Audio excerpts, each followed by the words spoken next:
कितने उदाहरण बताए गए हैं। गोपियों ने भगवान को पूजा लेकिन काम भावना से, कंस ने भय से भगवान का भजन किया और शिशुपाल ने द्वेष से, जलन से भगवान को याद किया।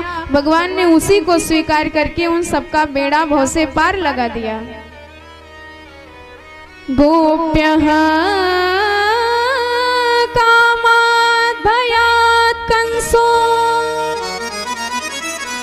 द्वेषात् चैत्यादयः नृपा